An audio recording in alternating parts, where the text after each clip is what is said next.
ये उन दिनों की बात है जब चेहरे की मुस्कान दूर से देखी जा सकती थी। खुद की बत्ती सी छुपाने के लिए कोई मास्क नहीं होता था। ये उन दिनों की बात है जब 4 महीने की प्लानिंग और 3 महीने पहले टिकट्स बुक कर कैलेंडर के तारीखों पे क्रॉस लगाया करते थे। तब कोई लॉकडाउन का डर नहीं था। और ये उन दिनों की बात है जब हम खुलकर सपने देखा करते थे दुनिया घूमने की। तब ये न्यू नॉर्मल का टेंशन जो नहीं था। अब सोचती हूँ तो लगता है कितने लकी थे हम। दुनिया ठप हो जाने के ठीक पहले हम ऐसी जगह घूम कर आए जिसके मेमोरीज ने हमें अगले 2 साल तक मेंटली स्टेबल रखा। February 2020, the incredible Iceland. ये वीडियो है about the 5 absolutely amazing days we spent in Iceland.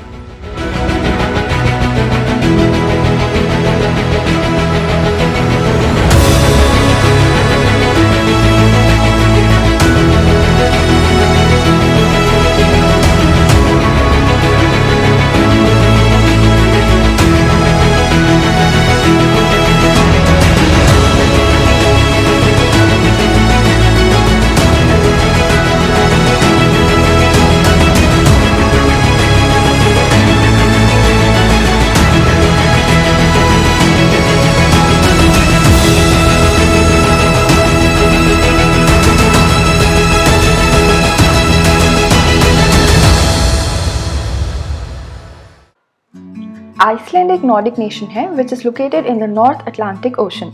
You can reach Iceland via ocean or air. We flew to Iceland from Bangalore via Copenhagen. Various parts of Europe से Iceland direct flight चलती है. India से obviously आपको transit लेना पड़ेगा।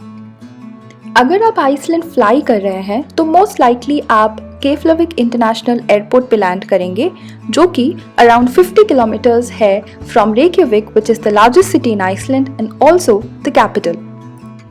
Once you reach Iceland, there are 2 ways to go around it. Number 1, self-drive, and number 2, guided tours. Now the difference is as simple as it sounds. Self-drive means आप एक rental car लेते हो and अपने flexibility and अपने pace से Iceland घूमते हो।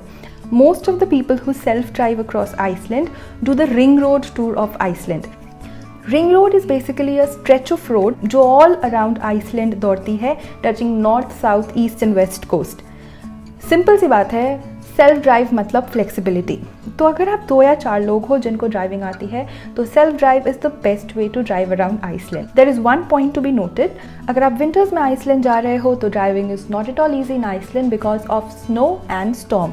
तो अगर आप बिल्कुल कॉन्फिडेंट ड्राइवर हो तब ही आप रेंटल कार लीजिए to drive around Iceland during winters. Weather बहुत ही अनप्रिडिक्टेबल होता है तो आपको कहीं भी स्टॉप करना पड़ सकता है। फ्यूल की हर जगह फ्यूल मौजूद है, हर जगह फ्यूल मिल जाएगा, but still it is very very important to stay safe. Guided tours में क्या होता है, there are companies that take you around Iceland, north, west, south and coast. Different packages होता है, आपको एग्जैक्टली क्या करना है डिपेंडिंग ऑन दैट आप अपने टूर पैकेजेस चूज कर सकते हो। आइसलैंड के ऊपर हमने एक बहुत एक्सटेंसिव सा ब्लॉग लिखा है अपने वेबसाइट exploringice.com पे। It's basically all you need to know to travel to Iceland. So अगर आपको कुछ भी जानना है about travelling to Iceland, starting from what, where, how and कहाँ घूमना चाहिए, कैसे घूमना चाहिए, places to be, self drive versus guided trip and everything, so head out to our blog. And ये वीडियो में हम सिर्फ वो बातें करेंगे जो हमने अपनी 5 दिन के आइसलैंड ट्रिप पे करी।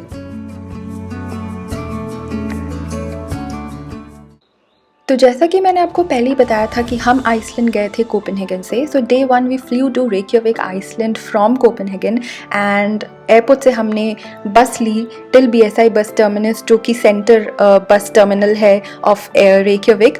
फिर वहाँ से हम वॉक किए अपने हॉस्टल तक, जो कि 1 किलोमीटर की दूरी पे था। हॉस्टल पे चेक इन किया एंड निकल गए आसपास के एरिया को एक्सप्लोर करने के लिए। And the best thing was कि हॉस्टल से जस्ट 300 to 200 मीटर्स पे हमारा अटलांटिक ओशन था एंड अटलांटिक ओशन का क्लियर व्यू था। And it was so amazing to see oceans जो हम पढ़ा करते थे बचपन में अपनी ज्योग्राफी बुक में, उसमें से एक अटलांटिक ओशन हमने देखा। एंड उस दिन हमारे पास और कुछ नहीं था करने को एक्सेप्ट एक एक्टिविटी हमारी बुक थी जो कि रात की थी, and that was chasing lady Arora, जिसके लिए हम बहुत बहुत एक्साइटेड थे।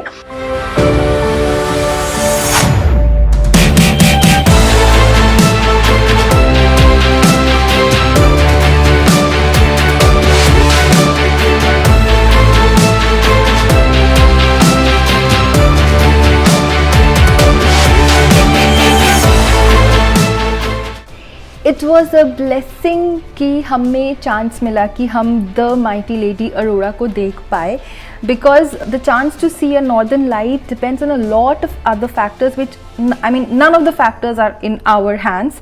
Basically it's all about nature, and in places like those and in things like these it's nature who rules.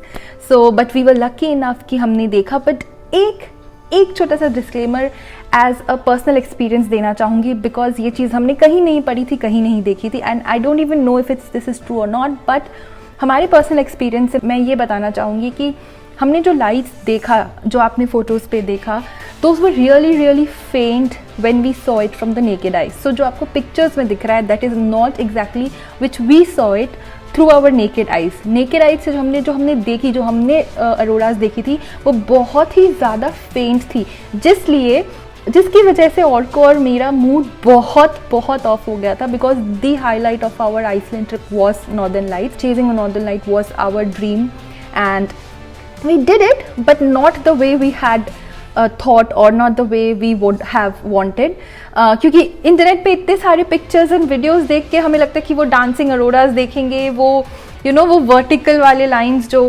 But ऐसा कुछ भी नहीं था। वी वर जस्ट लकी कि हमें दिखा, और जो भी दिखा we are grateful for that, and hopefully हमें और मौका मिले कि हम और देख पाए, because this is for sure one thing which we were not satisfied even though we saw. But yeah, so this was day 1. After chasing auroras, we came back to our hostel and called it a day.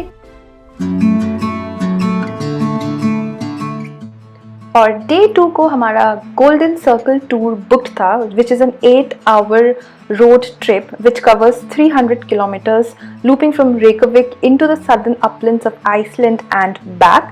It is the area that contains most tours and travel related activities in Iceland. The major spots जो कि ये लेके जाती है वो है Thingvellir National Park, the Geyser in Iceland and the Gullfoss waterfalls. तो golden circle का हमारा फर्स्ट स्टॉप था Thingvellir National Park. Thingvellir National Park is about 40 kilometers from Iceland's capital Reykjavik. This park is a site of historical, cultural and geological significance. इस park की सबसे interesting बात ये है कि this park lies in a rift valley that marks the crest of the mid-Atlantic ridge and the boundary between the North American and the Eurasian tectonic plates. Long story short, इस park के बीचों बीच ऐसी जगह है जहाँ पे अगर आप खड़े रहो तो आपके राइट साइड आपको यूरेशियन टेक्टोनिक प्लेट्स मिलेगा, आपके लेफ्ट साइड आपको नॉर्थ अमेरिकन टेक्टोनिक प्लेट मिलेगा। उस स्पेसिफिक जगह पे बहुत फेमसली लोग स्नॉकल करते हैं, एंड ये बहुत ही ज़्यादा फेमस एक जगह है जहाँ अगर आप स्नॉकल करते हो इनसाइड द वाटर, एक साइड आपका यूरेशियन टेक्टोनिक प्लेट्स होता है एंड एक साइड आपके नॉर्थ अमेरिकन टेक्टोनिक प्लेट्स होता है। इसके अलावा ये पार्क का एक और इम्पॉर्टेंट सिग्निफिकेंस है कि world's oldest parliament, I think around 930 AD यहीं पे बैठा था। इस पार्क में एक पार्लियामेंट सॉर्ट ऑफ जगह भी है जहाँ पे वर्ल्ड्स ओल्डेस्ट पार्लियामेंट बैठा था। So Iceland is famous for its natural hot springs and geysers, या geysers जो भी बोल लो आप, आइसलैंड में geyser ही बोलते हैं। A geyser is basically a category of spring which ejects water turbulently and is accompanied by steam. So हमारा golden circle tour का नेक्स्ट स्टॉप था the geyser itself. It's basically a geothermal area जहाँ पे छोटे बड़े बहुत सारे geysers हैं। आप देख सकते हो वो स्टीम जो उठ रहा है, मतलब वहाँ पे कुछ ना कुछ इरप्ट हो रहा है फ्रीक्वेंटली, एंड जब इरप्ट होता है तो वाटर टर्बुलेंटली ऊपर उठता है and then along with that steam rises and then वो चला जाता है. तो हर 5-10 मिनट में कुछ ना कुछ इरप्ट होते रहता है. and the main geyser there was Stroker बोल के, शायद I'm not sure I'm pronouncing it correct or not, but Stroker बोल के एक geyser था जो हर 5-10 मिनट पे काफी हाइट तक इरप्ट हो रहा था. So that was the main attraction of that.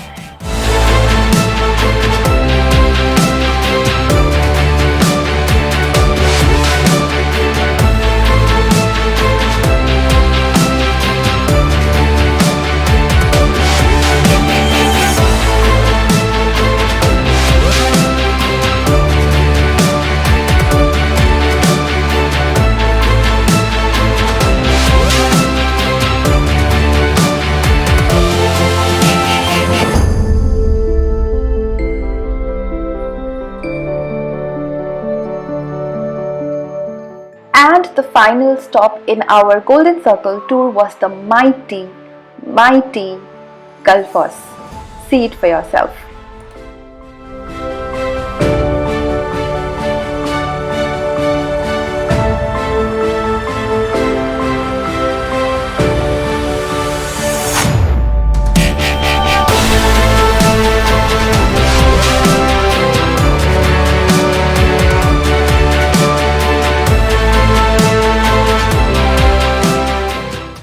Foss in Icelandic means falls and Gullfoss translates to golden falls. The river water falls 32 meters deep in 2 steps, creating this masterpiece. सारे दिन के tour के बाद शाम को हम अपने hostel पहुंचे और एक इवनिंग वॉक लिया और day 2 concluded.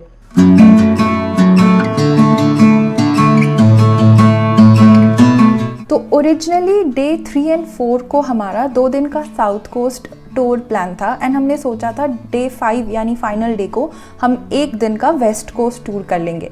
But unfortunately day 3 को साउथ कोस्ट में हेवी स्टॉर्म की वजह से हमारा 2 दिन का साउथ कोस्ट टूर कैंसिल हो गया एंड उसके बदले में हमें ऑफर किया गया 2 days of west coast tour and 1 दिन of south coast on day 5.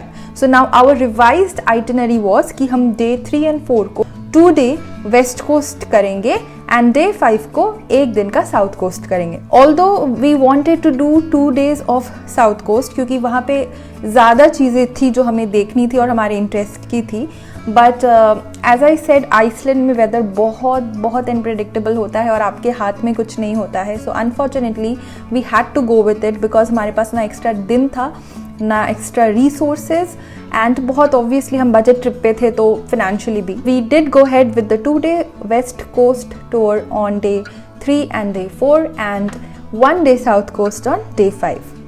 So basically Iceland के वेस्ट कोस्ट के लिए आप सिटी ऑफ रेकियाविक से ऊपर की तरफ जाते हो towards the Snaefellsnes peninsula with a stay over in city of Borgarnes जो कि बीच में पड़ता है.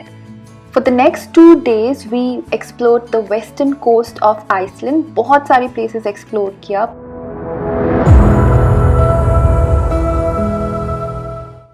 और ये हम निकल चुके हैं अपने 2 दिन के वेस्ट कोस्ट एडवेंचर के लिए.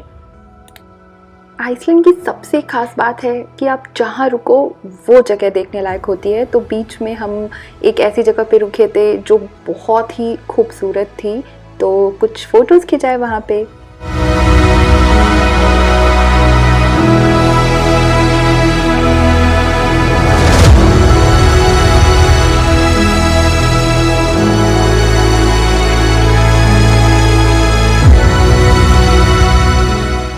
Remember the Arrowhead Mountain from Game of Thrones?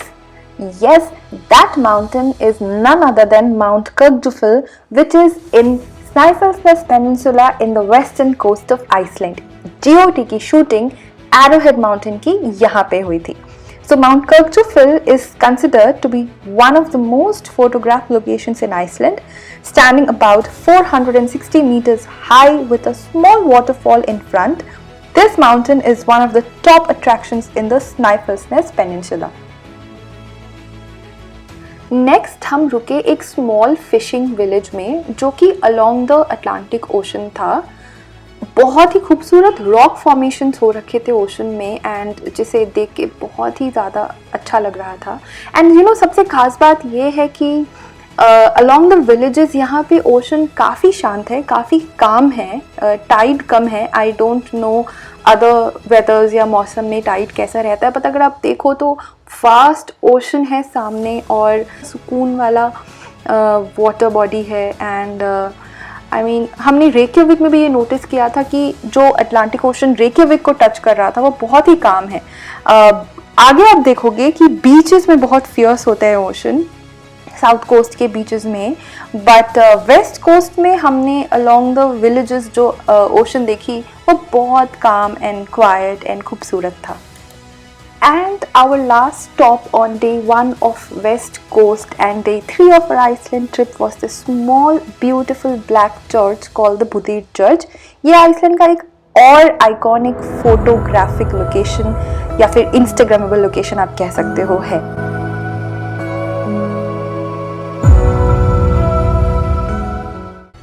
Day 2 of West Iceland starts with a hike up to the Eldborg crater. ये एक बहुत ही beautifully round shaped crater है जिसका diameter 200 meters है, जो 60 मीटर के height पे है and जिसका depth 50 मीटर है.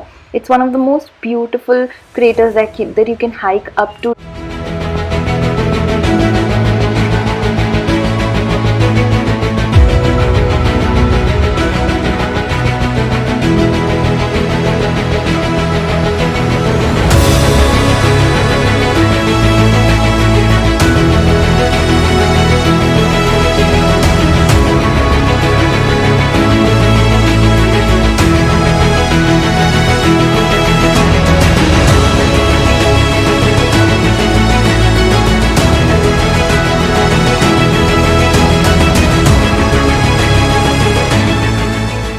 आइसलैंड फेमस है वाटरफॉल्स के लिए और हर एक वाटरफॉल की अपनी ही खूबसूरती है.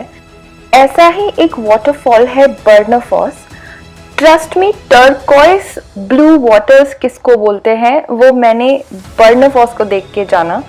इस वाटरफॉल का अब कलर देखो, इतना ब्लू था, the camera doesn't even justify the beauty.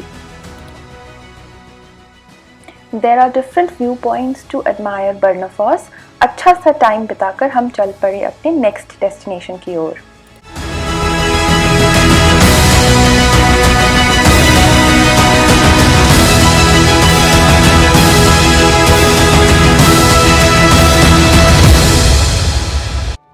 कहते हैं Icelandic horses are world's one of the most beautiful horses.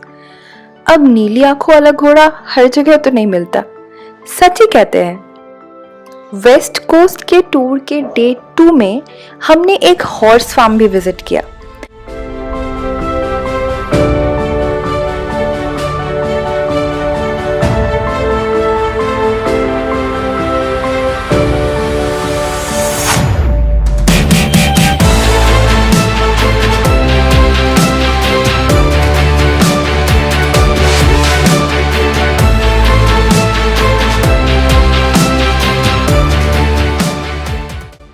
तो वेस्ट आइसलैंड डे 2 का फाइनल स्टॉप था Vatnshellir lava cave.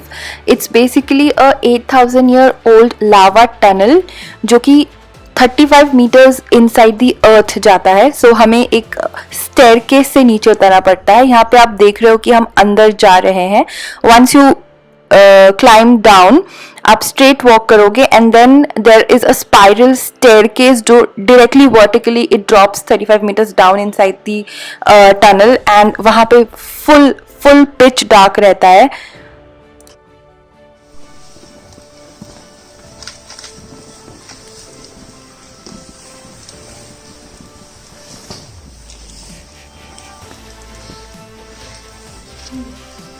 So no building material in the Icelandic water. They will just stay this way. But the thing is also that everything is hanging down like stalactites should be. But when you look down on the walls here. And इस final epic adventure के बाद हमारा 2 दिन का west coast का tour खत्म हो गया और वी केम बैक टू रेकियाविक. और finally day 5 was planned for 1 day of South Coast tour.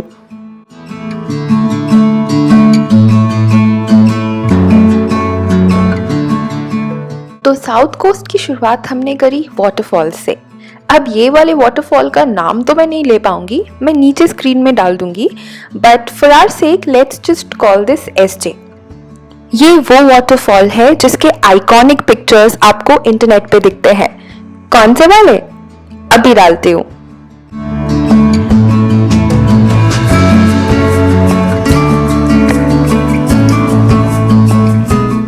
Summers में आप एसजे के पीछे जा सकते हो, एक प्रॉपर पाथ बनी हुई है जो कि विंटर्स में क्लोज्ड रहती है बिकॉज ऑफ आइस। विंटर्स में आपको एसजे को सामने से ही देखना पड़ता है।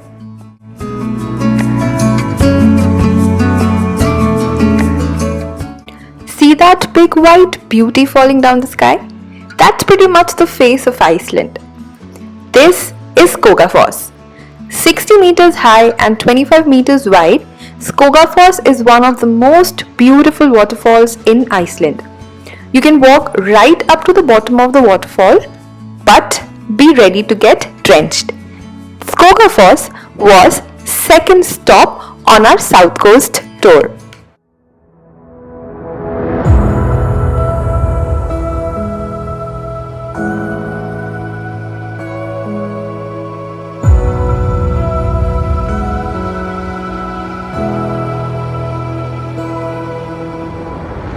कितना माइंड ब्लोइंग है ना।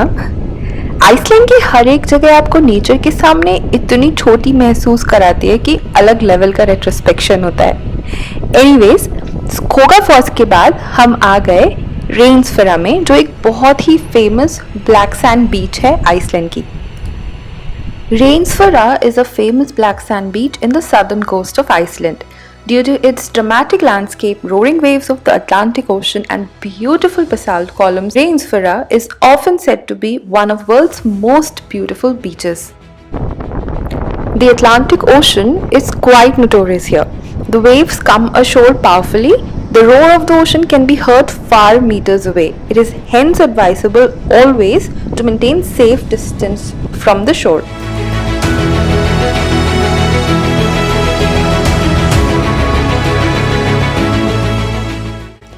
And our final stop of the final tour of the final day of Iceland was the glacier hike.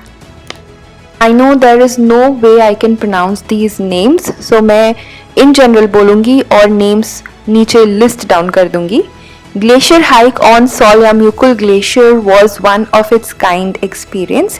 ये ग्लेशियर सिचुएटेड है दो वोल्केनोज के बीच में एंड एक बहुत फेमस टूरिस्ट स्पॉट है for hiking in Iceland because of its accessibility and ease of hike.